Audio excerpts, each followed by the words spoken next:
O microfone aí, provavelmente sem querer. Se puder dar uma olhadinha, por favor, vamos lá. Vamos tratar do artigo 942, é o último dentro daquela do procedimento no tribunal, procedimento em grau recursal. Falta tratar de um tópico. Eu lembro que nas últimas aulas, na aula passada, mais precisamente, sem ser no encontro passado que foi vista, né? A última aula, efetivamente, nós fizemos um apanhado geral do procedimento, falamos da sessão de julgamento, falamos do pedido de vista, poderes do relator, distribuição e prevenção. Faltou falar desse aspecto aqui, que é o chamado complementação do julgamento não unânime, para a gente fechar essa parte e passar para a análise dos recursos em espécie, e aí acaba o semestre. Esse artigo 942, eu já de antemão aviso aos senhores que ele é problemático.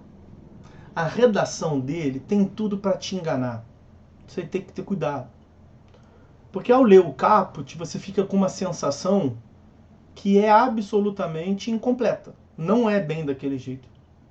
Aí tem que ler os parágrafos, e aí você vai ter uma visão geral desse instituto, a complementação do julgamento não unânime. Esse instituto, ele é assemelhado, não é igual, é assemelhado aos embargos infringentes que existiam no Código de 73. Eu explico. Nós passaremos a ver os recursos em espécie já na aula de hoje, na segunda metade da aula. Lá no princípio da tipicidade, legalidade estrita, nós mencionamos lá o artigo 994. Falamos dos recursos previstos no CPC, falamos que há previsão de recursos em outros diplomas, mas recurso tem que ter uma previsão em lei.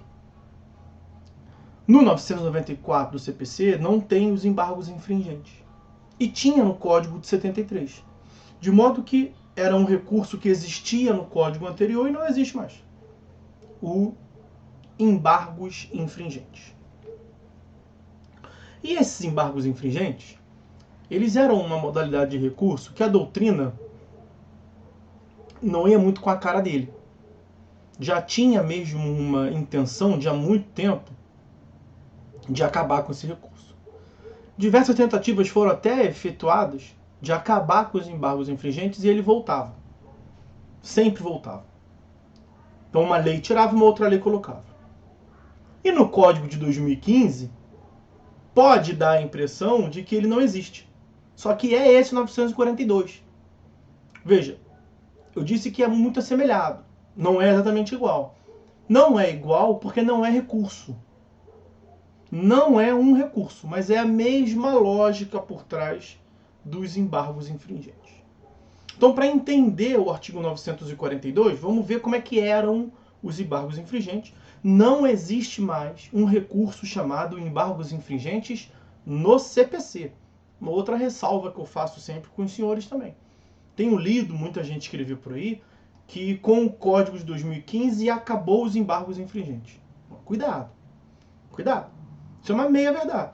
Provavelmente o que o autor queria escrever é que no Código de 2015, como nós estamos aqui falando, não tem os embargos infringentes. Se você for no 994, realmente não está lá embargos infringentes. Mas existe um recurso chamado embargos infringentes na Lei da Execução Fiscal. Lei 6.830 de 80. Então, muito cuidado com isso, tá? Acabaram, não existe mais realmente os embargos infringentes no sistema do CPC. Mas em algum procedimento especial, pode ter. A lei trata no procedimento especial de uma forma especial, como é lá nos embargos infringentes da Lei 6.830 de 80. Que não tem nada a ver com o que nós estamos falando aqui. É um outro recurso, também é chamado embargos infringentes. Sabe? Manga. Pode ser manga, fruta ou manga de camisa. É a mesma palavra, mas tem dois significados diferentes. Bom, então, quando a gente diz que não existe mais embargos infringentes, é no CPC. Bom, sigamos. No que consistia os embargos infringentes no CPC de 73? Era a melhor definição que tinha, já para começo de conversa, era do professor Cândido Dinamarco. E eu vou ficar mexendo aqui porque eu estou querendo encontrar uma posição, tá? Fizemos lá a ressalva da minha hérnia. O Cândido Rangel Dinamarco, ele dizia, até com propriedade, que os embargos infringentes tinham uma lógica, tinham um critério futebolístico. Por que futebolístico? Porque eles eram cabíveis quando havia um julgamento não unânime que reformava a decisão do juízo originário. Então, por que critério futebolístico? O juízo originário julgou em um certo sentido. Vamos aqui dar nome aos bois. Julgou procedente o pedido. Bom, então nós temos aí um juiz julgando procedente o pedido. Foi interposto o recurso. Recurso de apelação. Aí até aqui nada mudou. No julgamento da apelação, tem um dispositivo no Código de 2015, inclusive, que fala isso. Participam 3 julgadores no julgamento das apelações. Lá no Código anterior era assim também. E aí, quando o julgamento era não unânime, mas não era qualquer maioria, não era qualquer não unanimidade.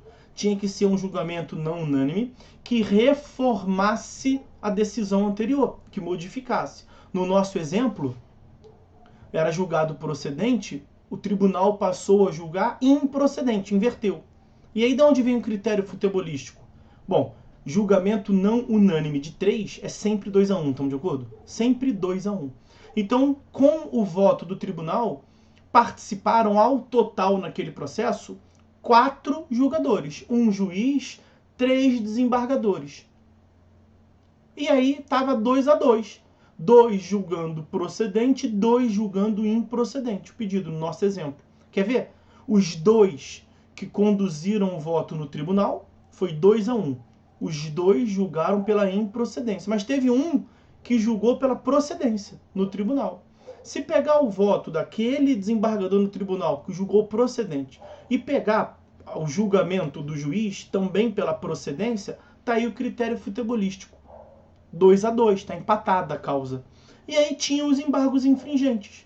Os embargos infringentes eram, portanto, um recurso, e sendo o recurso uma característica importantíssima do recurso, que faz com que a gente diferencie o recurso da remessa necessária do artigo 496. O recurso é um remédio voluntário. Nós abordamos muito isso aqui.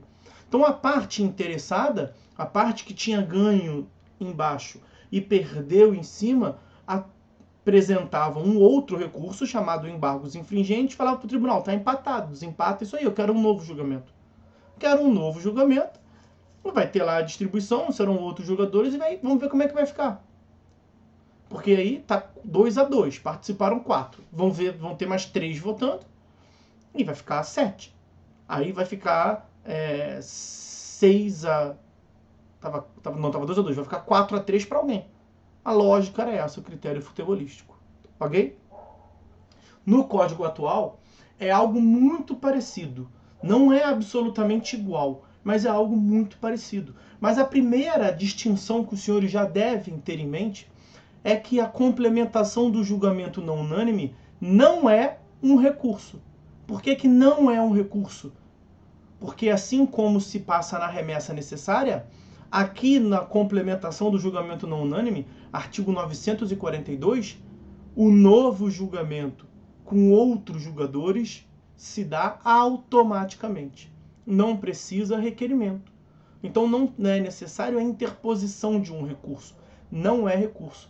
Quando se dá automaticamente, por força de lei, não é recurso. Recurso depende da manifestação de vontade exteriorizada, dizendo eu quero recorrer, toma aqui o meu recurso. Isso é um recurso. Por isso que a remessa necessária, que é uma condição de eficácia de certas sentenças proferidas contra a fazenda pública, não é recurso. É equivocado lá falar recurso ex officio. Não é recurso. Já vimos isso. Lá no conceito de recurso, na característica da voluntariedade. Mesma coisa se aplica aqui. Nós vamos ler o dispositivo, vou chamar a atenção novamente dos senhores que não é propriamente e exatamente do jeito que está ali escrito no caput, mas passa a visão justamente que é automático. Não é recurso, Hugo. Hugo pede para repetir. Não é um recurso porque se dá automaticamente, independentemente da manifestação de vontade da parte interessada. O que a parte tem que fazer para que o julgamento seja complementado quando ele for não unânime em alguns casos? A parte tem que fazer o mais absoluto nada, esperar. Vai acontecer naturalmente, automaticamente, porque a lei manda acontecer. O tribunal vai providenciar a complementação e você não tem que recorrer. Então não é um recurso, tá? E nós vamos ver as hipóteses. Tem uma distinção em relação aos embargos. Bom, a distinção elementar é que os embargos infringentes do código anterior era recurso e agora não é porque acontece automaticamente. Mas as hipóteses nas quais se opera esse fenômeno também foram ampliadas. Então, assim, nós matamos o recurso de embargos infringentes, mas fizemos algo muito pior. Transformamos essa situação em algo automático. Então tem uns que comemoram, tiramos embargos infringentes. Eu pergunto, comemorando o quê? Os embargos infringentes são uma espécie de ave fênix, que você tenta matar, ela volta ainda mais forte e mais fortalecido. Ok? Então, isso é o contexto da complementação do julgamento não unânime. Quando o julgamento for não unânime, não é em todos os casos, em alguns casos que nós passaremos a ver agora, nós teremos a complementação de modo automático do julgamento. Ok? Não é recurso. Bom, vamos lá. Vamos ao 942, portanto. Cuidado com o caput. Eu já fiz essa ressalva. Eu estou fazendo de novo agora. Olha o caput aí. 942 caput.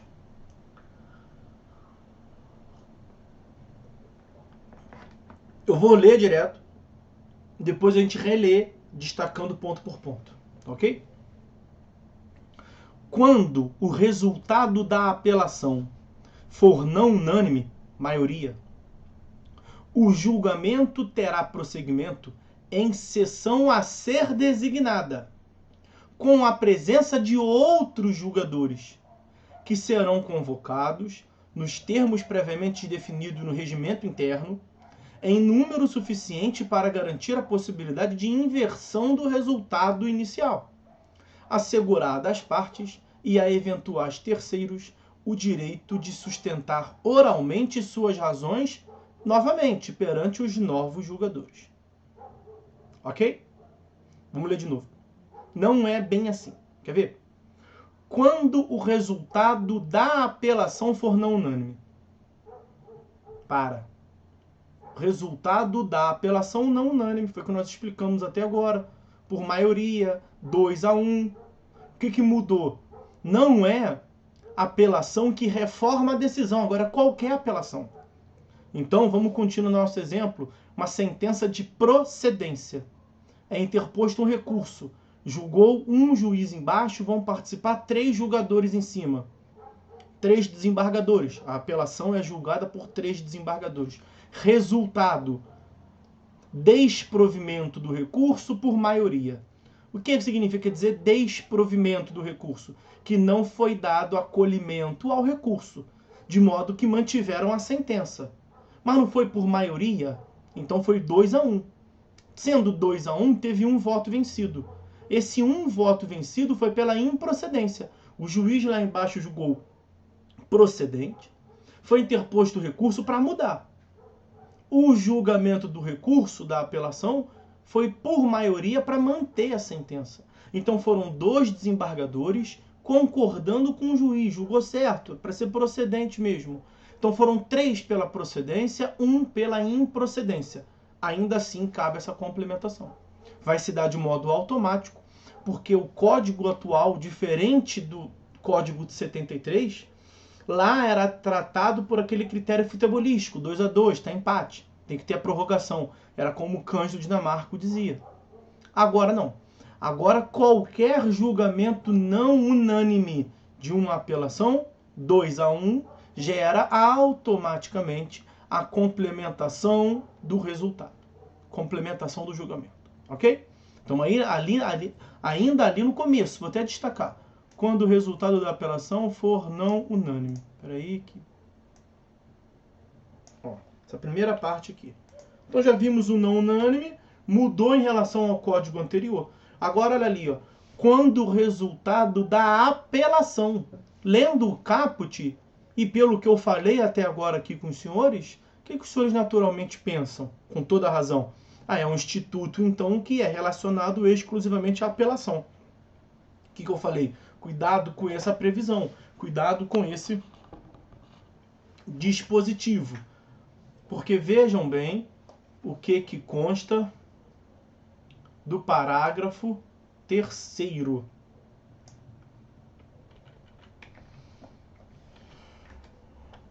Parágrafo 3º. Então, eu colocaria lá em cima da apelação um parágrafo 3º, assim. Ou puxaria uma seta. Para você não ser induzido a erro. Não é só apelação.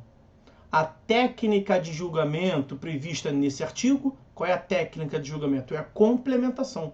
É um novo julgamento com outros julgadores, como nós veremos adiante.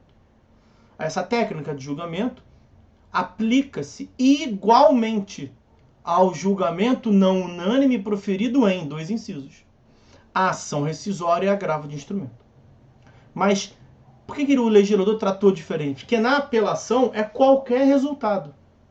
Na ação rescisória vai acontecer a complementação em uma hipótese. E no agravo de instrumento vai acontecer também em uma hipótese. Por isso que ele está ali no parágrafo 3º. Apelação. Então, a complementação do julgamento não unânime se dá em quais hipóteses? Em primeiro lugar, apelação. Quando? Sempre que for não unânime. Segundo lugar, ação rescisória. Quando for não unânime e aconteceu o que está no inciso 1º do parágrafo 3º.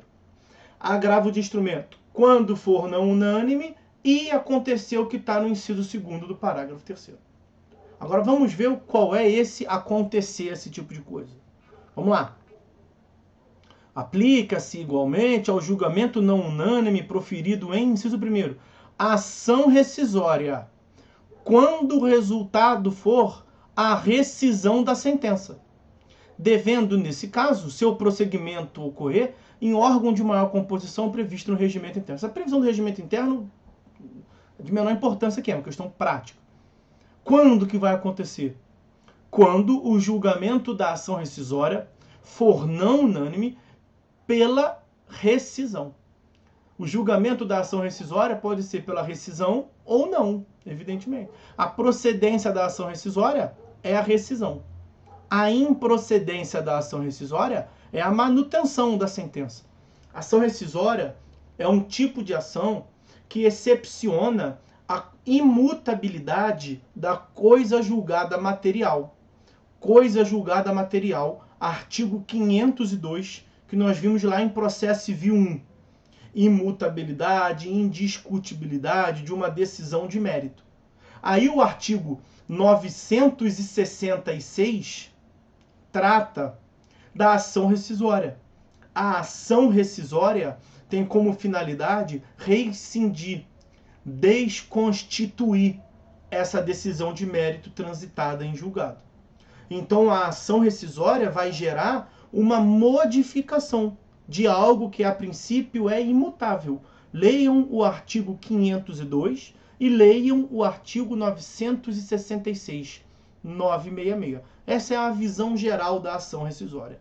Então, quando você move a ação rescisória, porque é uma das hipóteses lá do artigo 966, o juízo absolutamente incompetente, juiz impedido, houve concussão, prevaricação, corrupção do julgador, houve desrespeito, afronta direta à lei, tem lá os incisos do artigo 966, são os chamados vícios rescisórios. São vícios muito graves, que o ordenamento jurídico não aceita conviver com eles, mesmo que tenha havido a coisa julgada material.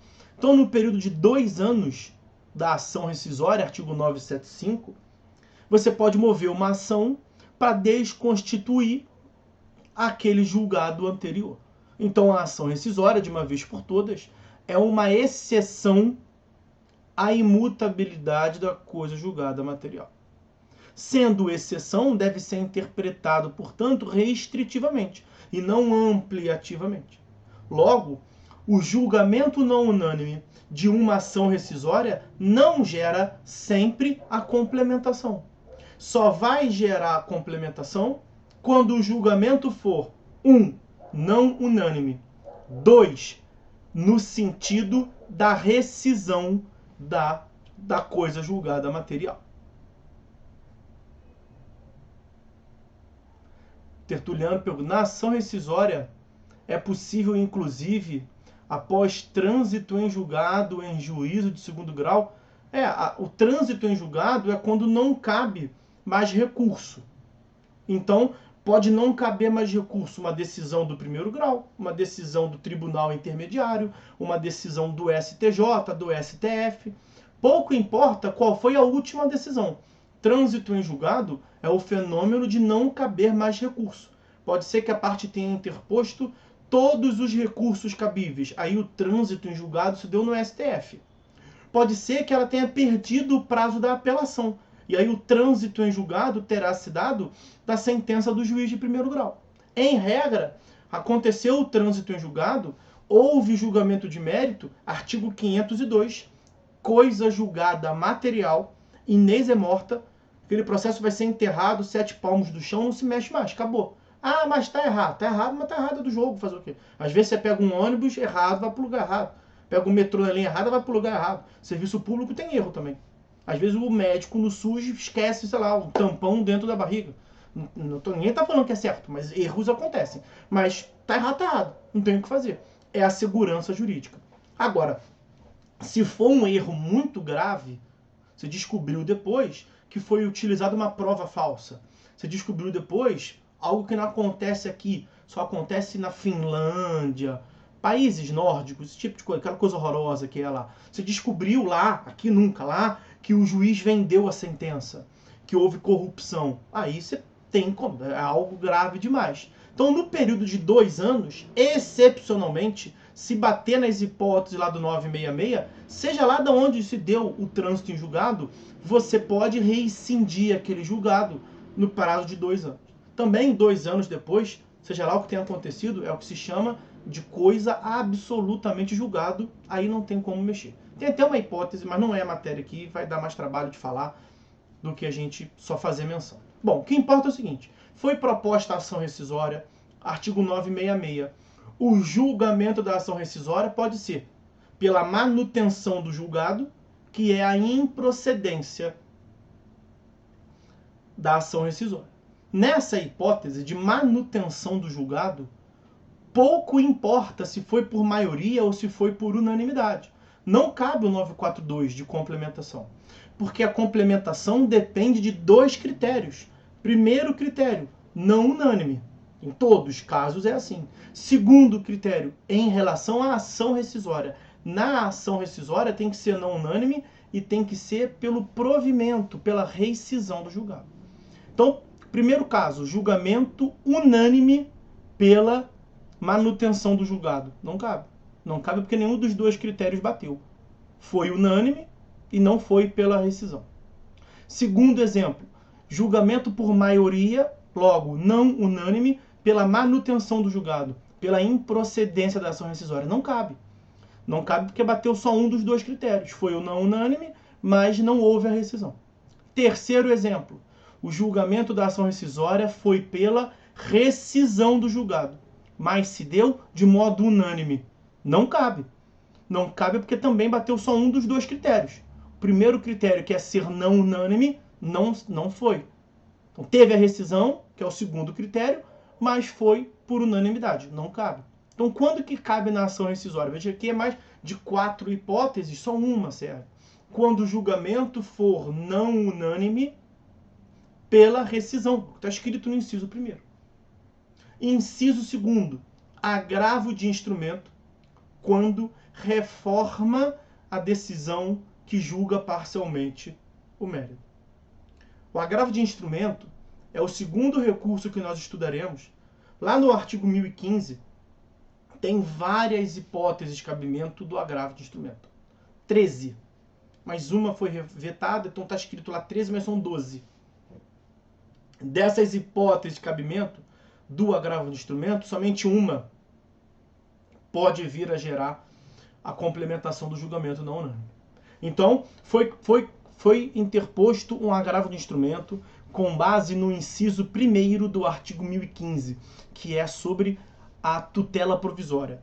Então, uma decisão interlocutória que versa sobre tutela provisória. Não é mérito, é tutela provisória. Ou tutela de urgência, ou tutela da evidência. O julgamento foi, seja unânime, seja não unânime. Cabe? Não cabe. Não cabe porque só é cabível do agravo de instrumento que ocorre a reforma da decisão de mérito. Então, qualquer outra hipótese, exibição de documento, também é cabível agravo de instrumento. Nós não vimos ainda, são só exemplos. Exclusão de litisconsorte, nada disso é mérito. Não sendo julgamento de mérito, pode ser unânime, pode ser não unânime, não adianta que não vai caber a complementação. Quando que cabe a complementação? Quando o agravo de instrumento foi interposto em face da decisão do artigo 356, julgamento parcial de mérito. Nós veremos isso lá. E também nesse caso de julgamento parcial do mérito, não é em todos os casos. Porque se a decisão for pela manutenção, a decisão do agravo de instrumento for pela manutenção da decisão interlocutória, não cabe. Seja a unanimidade, seja por maioria não unânime. Se foi pela manutenção, não cabe. Então é uma das hipóteses do agravo de instrumento. É quando nessa hipótese tem a reforma, que é a modificação, e é quando mesmo que seja naquela hipótese pela reforma, seja não unânime. Aqui são 3 requisitos que tem que bater. Então não é o que o examinador, professor vai tentar te rolar, é que cabe essa hipótese em qualquer julgamento de agravo de instrumento. E a resposta é não. Ou, sendo essa hipótese do julgamento parcial do mérito, que a Juliana pergunta qual é o artigo é 356, combinado com 1015, inciso 2º. 1015, inciso 2º. Mesmo que for nessa hipótese, o julgamento por unanimidade da reforma da decisão que julga o mérito. Não cabe. Não cabe porque tem que bater os 3 elementos. Tem que ser o agravo de instrumento específico do artigo 1015, inciso 2º, combinado com 356. Tá. Esse julgamento tem que ser pela reforma, não pode ser pela manutenção. Tem que modificar a decisão do juízo de piso, de primeira instância. E tem que ser uma decisão desse agravo de instrumento pela reforma não unânime. Aí você aplica automaticamente esse dispositivo. Agora vamos voltar. Vamos ao caput. Quando,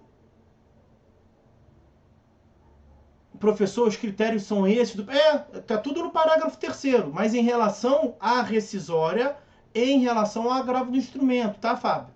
Tá tudo escrito ali, eu tô só explicando o que aquilo significa. Agora preste atenção, que era justamente o que eu ia falar agora. Vamos voltar ao caput. Olha o que o caput nos diz. Para encerrar essa primeira fase, essa primeira parte. Esse artigo é tormentoso. Olha aí. Quando o resultado da apelação for não unânime. Em quantos casos cabe essa complementação? Ali, nessa parte, você pode pensar que é só apelação, mas tem o parágrafo 3º. São 3 hipóteses. Eu vou tentar ajudar aqui. Primeira hipótese, apelação não unânime. E aí, por apelação não unânime, pode ser em qualquer sentido.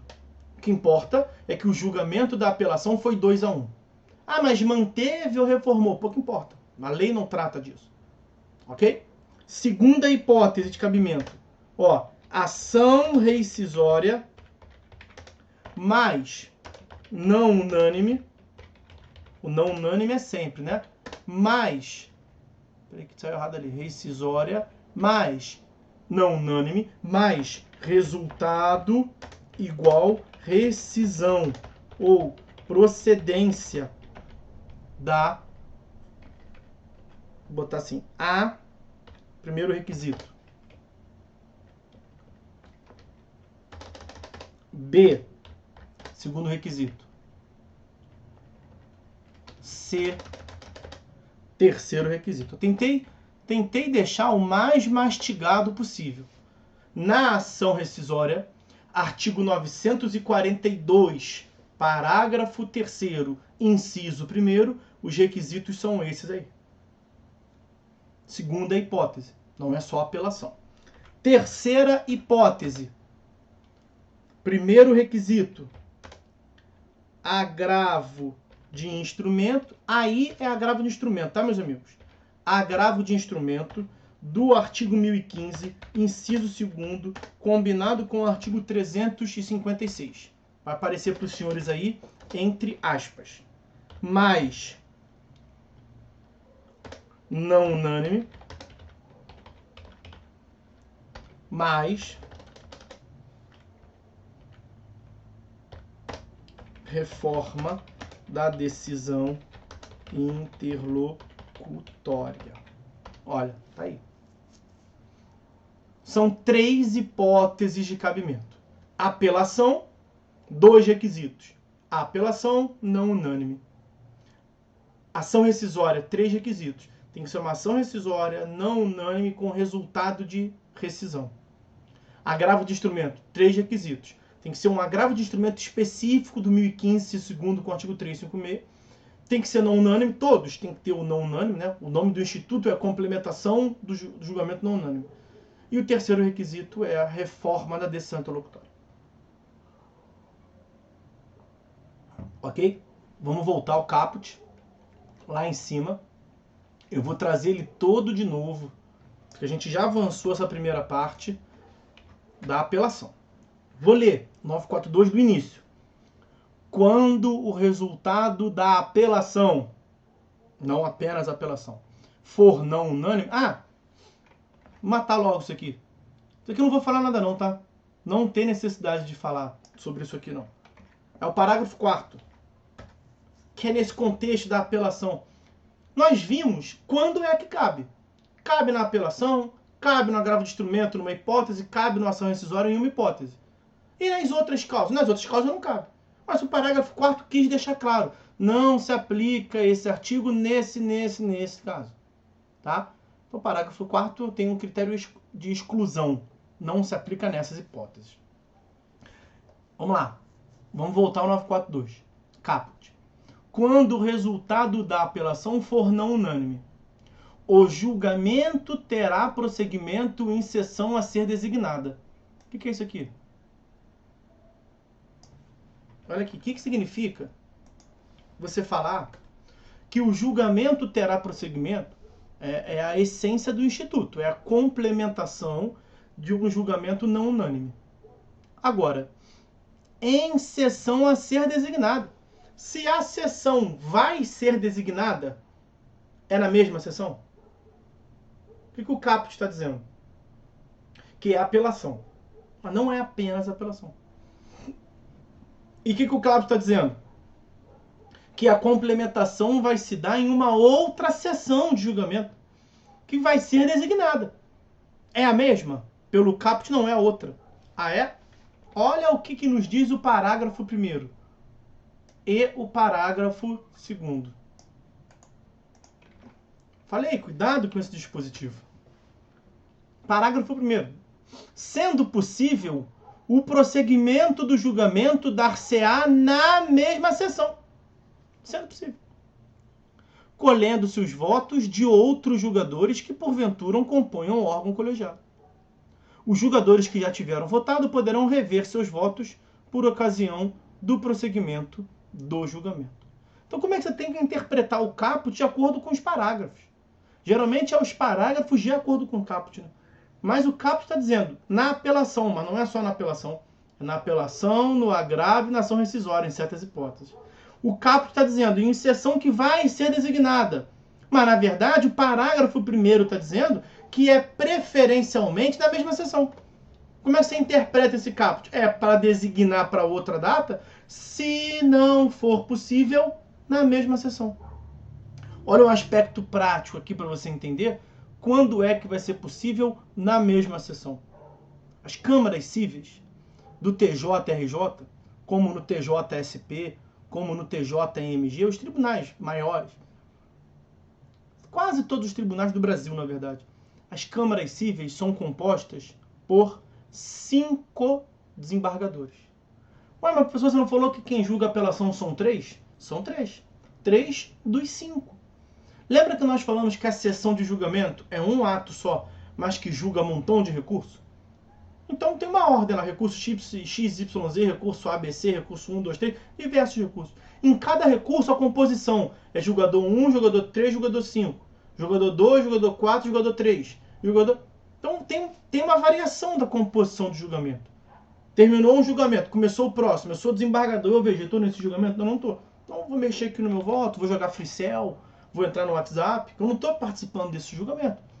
Mas eu estou aqui de corpo e alma presente para 2 razões. Qual é a primeira razão? Que não vai ser julgado apenas esse recurso. Calhou desse recurso que está debatendo agora, eu não faço parte, estou aqui só ouvindo. Mas o próximo eu vou votar, então já vou ficar aqui. Tem 30 recursos na pauta para serem julgados. Eu estou presente em 18. Eu vou votar em vários eu vou ficar olhando. Essa é a primeira razão que eu estou ali. Porque sessão de julgamento, diferente de uma audiência, na audiência do processo XYZ, só se vai proferir um ato para aquele processo XYZ. Numa sessão de julgamento, é um ato para vários recursos. Eu vou participar de algum julgamento, de outro eu não vou participar. Mas por que é importante eu já estar presente ali, até para os casos que eu não vou votar? Porque eu não vou votar inicialmente. Porque sendo apelação e bateu 2-1, não unânime, nós vamos complementar o julgamento se possível. O que continua dizendo o caput? Olha ali, ó. O que é esse se possível? Ó, o julgamento terá prosseguimento em sessão a ser designada, asterisco, mais ou menos, né? Se puder, é na mesma sessão. Olha aqui. Com a presença de outros julgadores. Outros julgadores. Eu não fazia parte originariamente, mas eu posso ser um outro julgador. Quem participava era o julgadores 1, 2, 3. Eu sou o jogador 5, na ordem daquele tribunal, daquela Câmara. Eu estou participando do julgamento originariamente? Não, se for unanimidade, acabou o julgamento ali. Agora, é uma apelação, foi não unânime. Ué, tá 2-1. Olha o que diz o miolo do dispositivo ali, ó. Que serão convocados nos termos do regimento em número suficiente para garantir a possibilidade de inversão do resultado inicial. Qual é o resultado inicial numa apelação? Sempre 2-1. Julgamento não unânime. Em uma apelação que participam 3 julgadores, um votou no sentido A, 2 votaram no sentido B, 2-1. Mas não são 5 no total? Os outros 2 estão ali olhando o julgamento. Como é que a gente vai convocar outros julgadores em número suficiente para mudar 2-1? Tem que vir outros 2.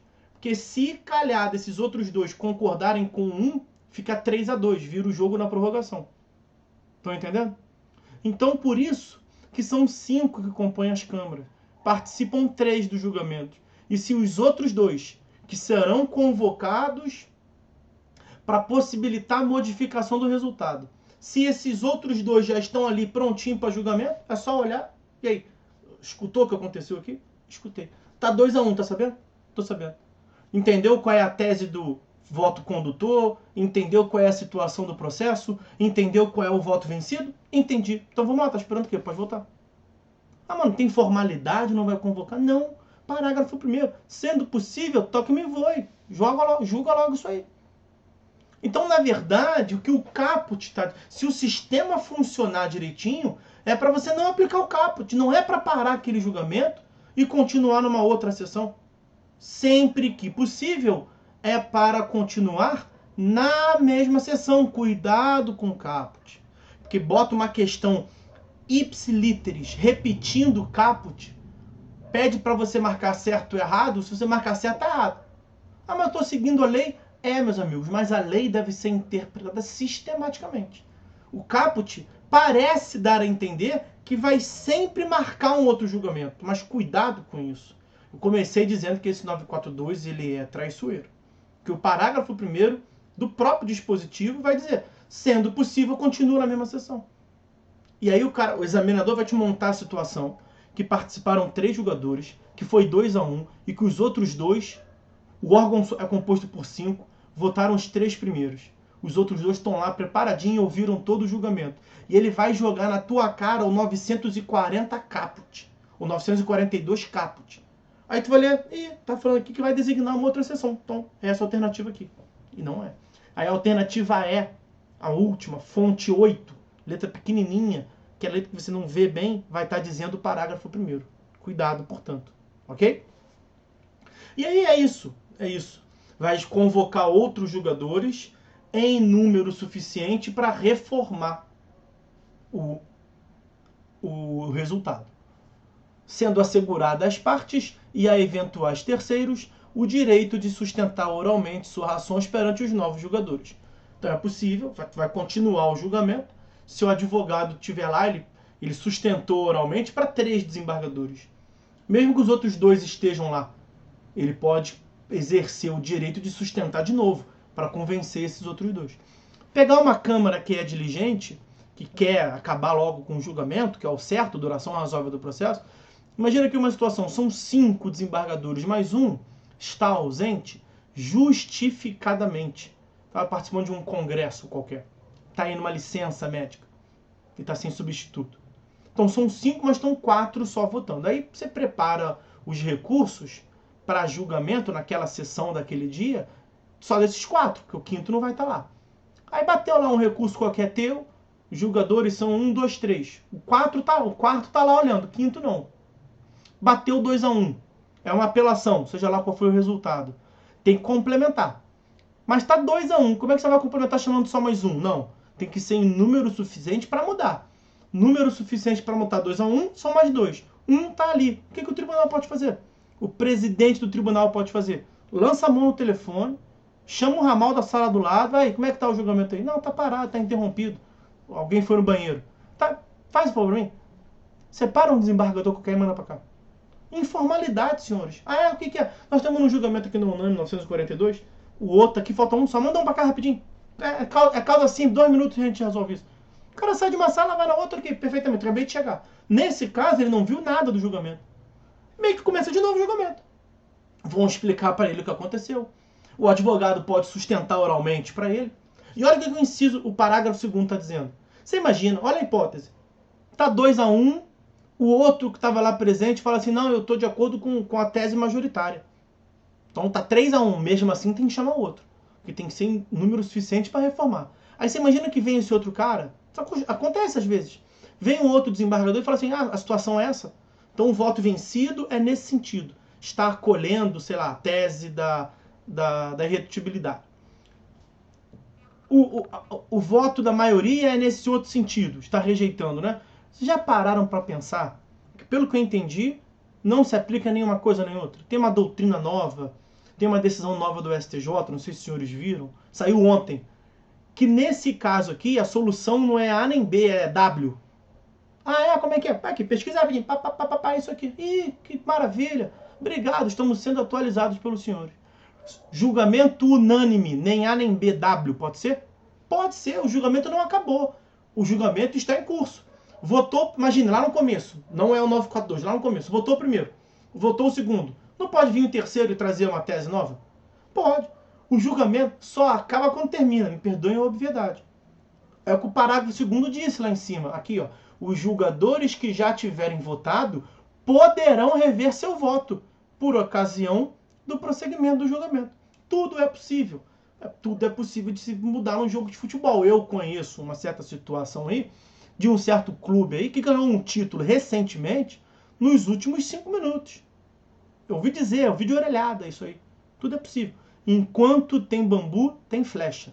Ok? Então, o Gabriel fala assim, então o caput está errado? Não, o caput não está errado. Não é que está errado. É que ele está incompleto. Ele te passa uma visão equivocada. Mas se você for olhar o que ele fala é mentira. O que ele fala quanto à apelação é uma verdade e quanto a designar na próxima sessão é uma hipótese se não for possível continuar.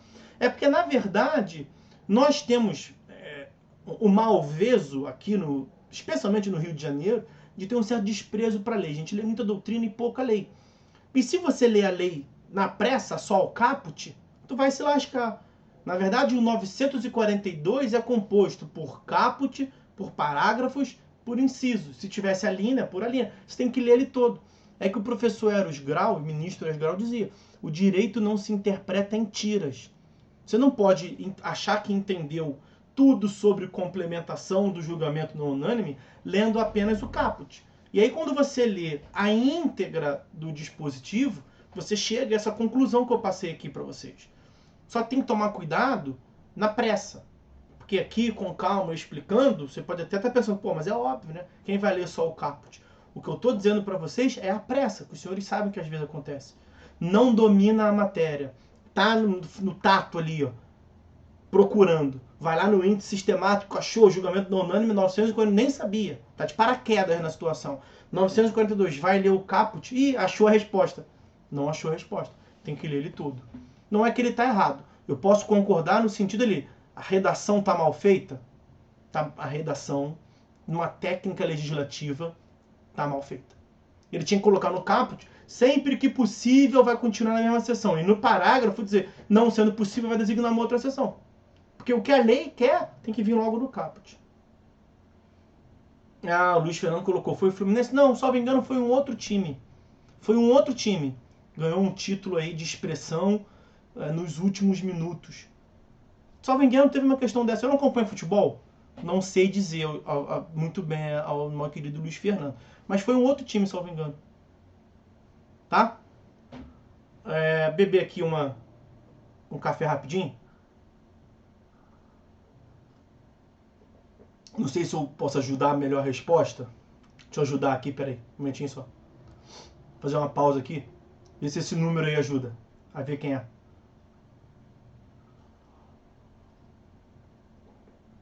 O café tá bom, porra. Beleza? Foi? Estão rindo, né? Eu só ouvi verdade. Só trabalho com verdades. Tá? Esse café no... Pô, Bruno, tá de brincadeira comigo, né? Em Friburgo, eu faço lá embaixo no talo. Chega aqui em cima frio já. Chega frio já. Ainda mais dois aí, ó. Essa outra caneca aqui, ó. Não sei se vai ajudar a resposta dos senhores aí. Tá meio surradinha, né? Tá nas últimas, né? Porra, a bunda da caneca. Olha o fundo da caneca.